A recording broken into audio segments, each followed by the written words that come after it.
Day 2 of the 13th International CIFA Forum in the Principality of Monaco continued the tradition of panel debates on a range of hot-button economic issues.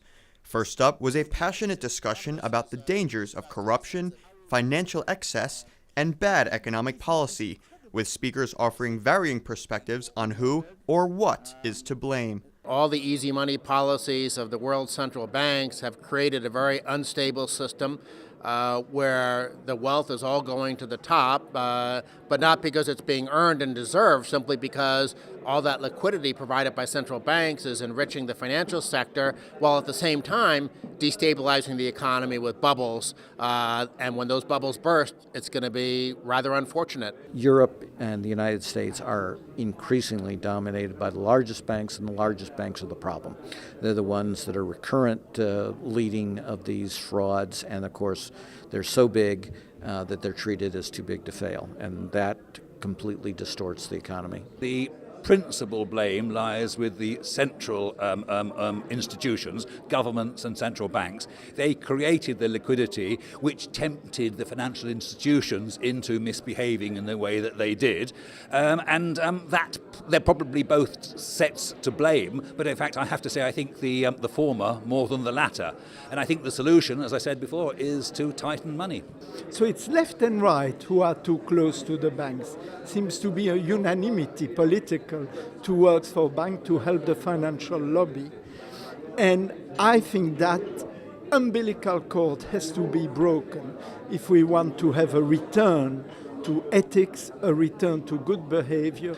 And banks at the end are there, like politicians, to serve the community, to serve you and I. The second panel explored links between financial speculation, financialization, and the growing levels of inequality within and across societies. When we talk about global inequality, we see that it's kind of leveling off. It's remaining very high, but it's leveling off, and this is mainly due to the fact that inequality across countries is falling somewhat.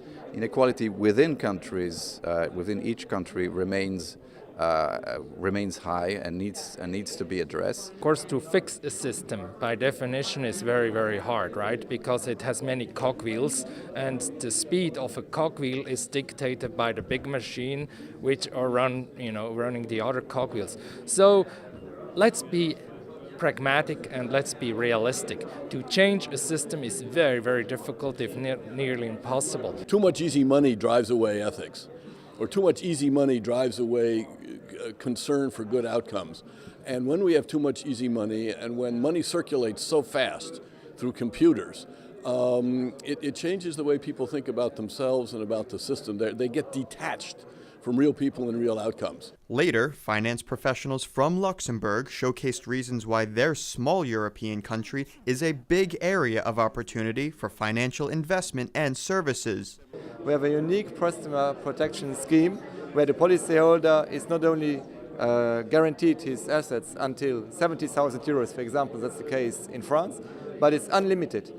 Basically, all the assets are kept outside the figures of the insurance company. The interest for philanthropy is growing in Europe overall, and I think Luxembourg has a very nice role to play there, exactly in the sense that it's an international financial center combining philanthropy but also microfinance. I mean, Luxembourg is one of the largest centers for microfinance and sustainable investments. We are speaking about a lot of financial assets, we're speaking about shares, dividends, we're speaking about bonds, we're speaking about as well dividend of private companies. So life insurance, it's just a vehicle, it's like a trust.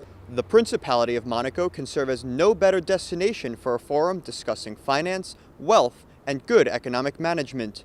As such, it makes sense for professionals to explain some of the reasons why this city-state is a perfect destination for finance and investment. Monaco is a very specific country because we have a sovereign fund, despite the fact that we have no oil, no gas, but we're taking from 5 to 10% of the annual revenues to create a foreign sovereign fund and to have it managed locally, and so we can pretend that we are working for the future. We have a debt-free country. We are very well healthy. We have a lot of people living and working in Monaco, high professionals from something like 124 nationalities. So we are using the experience of all these persons and the professionalism of these persons to work with. In light of budget troubles facing countries after the recent global financial crisis, an expert panel examined the current and future debt situation facing most major economies. In difficult times, it is normal for countries to grow debts, as it is with people, individuals.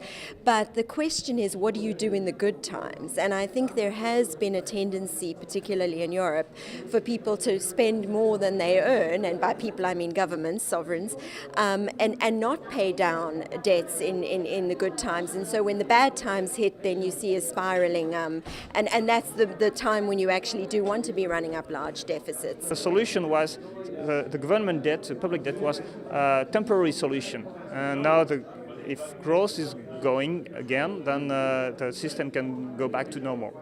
The most important long-term issue, however, is to make the most efficient, the most effective use of public expenditure, i.e. spending for human capital, for supportive policies that really help make people more productive and help them also enter the labor market. The day's panels wrapped up with a timely discussion about emerging economies, their role in the global economy, and how or if they shake up the existing financial markets. If you look at Singapore's history, we have been providing free training to the mayors of hundreds of cities in China for decades. And of course, some will say we did it out of altruism, but I would say the benefits are coming today because arguably perhaps we spotted the biggest, fastest growing model decades ago. Yes, there is a threat, there is a potential that another system emerges. But whether this system will be regulated or not, I think this is the big question. Tomorrow, the CIFA Forum will conclude with discussions and insights into some of the new ideas and trends in the world of financial advising. In Monte Carlo, Monaco, Brendan Pastor, South South News.